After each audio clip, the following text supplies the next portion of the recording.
Salary को लेकर तो लड़ाई थी, लेकिन मौत के लिए किससे लड़ाई है? मौत को गले लगा रहे। बता रहे थे अभी आपके सामने उदय सिंह कि 1 महीने में 40 लोगों ने आत्महत्या और बीमारी से मौत हो गई। 40 लोग बहुत होते हैं एक विभाग में। जी जी, बहुत बहुत धन्यवाद मिश्रा जी, शिव कुमार मिश्रा जी का, और सुरेंद्र सर को प्रणाम। ये बहुत हृदय विदारक विषय है कि जहाँ पर हम लोग जो है मतलब मैंने इस बात पर चर्चा की है कि मौत किसी भी समस्या का हल नहीं होता। हल क्या, मौत तो एक ऐसा पाप है हमारे धर्म में, हिंदू धर्म में, हर धर्म में इनफैक्ट मौत एक ऐसा पाप है जहाँ पर कोई भी आदमी अगर सुसाइड करता है तो वो सिर्फ खुद नहीं मरता, उसके साथ जो उसके आश्रित लोग हैं उनकी भी एक तरीके से बहुत हद तक मौत हो जाती है। उनको खुद पता नहीं होता कि वो कैसे सरवाइव करेंगे, कैसे आगे जिंदा रहेंगे। तो ये एक तरीका नहीं है। मौत करना जो है, सुसाइड करना जो है, कतई एक ऑप्शन नहीं होना चाहिए किसी के पास। बार बार बोलता जा रहा हूँ। आप लोगों से गुजारिश है, मैं थोड़े से आंकड़े आप लोगों को पेश करता हूँ। आप लोग समझिए कि केवल 2% लोग जो है सरकारी नौकरी करते हैं, बाकी 98% लोग जो है सरकारी नौकरियां नहीं करते हैं। तो सिर्फ एक नौकरी के कारण नौकरी ही जीवन का अंत नहीं है। 98% लोग जो सरकारी नौकरी नहीं करते हैं वो भी जीवित है। तो आप अपने आप को ऐसे हताश मत करके मौत को गले मत लगाएं, चाहे कारण कोई भी हो। कि हम लोग किसान आदमी हैं, अगर सरकारी नौकरी नहीं रही, जमीन खोद के खाना निकालेंगे।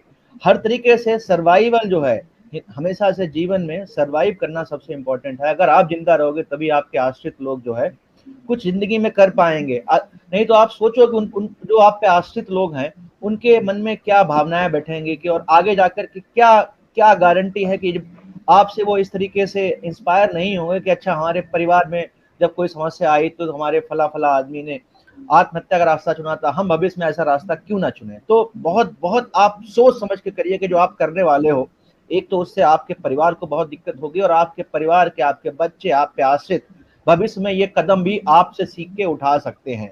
तो ये बहुत जरूरी चीज है। तो आप इस पे मौत मतलब एक बहुत हृदय विदारक चीज है, बट आप लोग ऐसा ना करें ना। अब मैं चर्चा करना चाहता हूं, जो आपने मुद्दा उठाया है मिश्रा जी, कि आश्रित तो अभी जो है देखा जाए तो अन्वेषक जो है सुप्रीम कोर्ट पर ही हैं। जैसा सुरेंद्र दुबे सर ने कहा कि सुप्रीम कोर्ट से बहुत जल्दी फैसला सुरक्षित रखा गया है, हाई कोर्ट से फैसला सुरक्षित रखा गया है, और बहुत जल्दी परिणाम भी उस पर आएगा। और हम लोगों को उम्मीद भी है कि हमारे हित में ही आएगा। परिणाम हित में आने के बाद भी हमारी लड़ाई जो है सरकार से जारी रहेगी, क्योंकि हाई कोर्ट जो है सिर्फ परिणाम दे सकता है, उस परिणाम को इम्प्लीमेंट नहीं करा सकता। उसके लिए फिर से हमें सरकार के पास जाना पड़ेगा।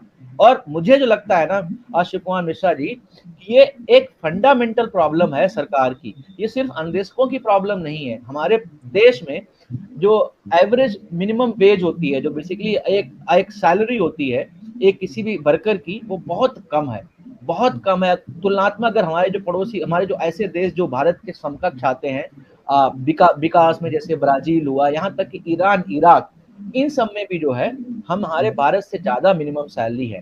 कम से कम जो अन्वेषकों को मिलता है उससे ज्यादा एवरेज वेज होती है। जैसे आपने उस दिन बताया कि देखा जाए तो अन्वेषकों ज्यादा सैलरी तो एक सिक्योरिटी गार्ड की होती है। तो ये हमारे सिस्टम का एक बहुत बड़ा समस्या है कि हमारे सिस्टम में अन्वेषकों की सैलरी क्या, जो भी, और अन्वेषक तो एक शिक्षित वर्ग है जो हमारे यहाँ पर मतलब बच्चों को पढ़ाता है। सोचो अगर अन्वेषक भी अपने काम में आना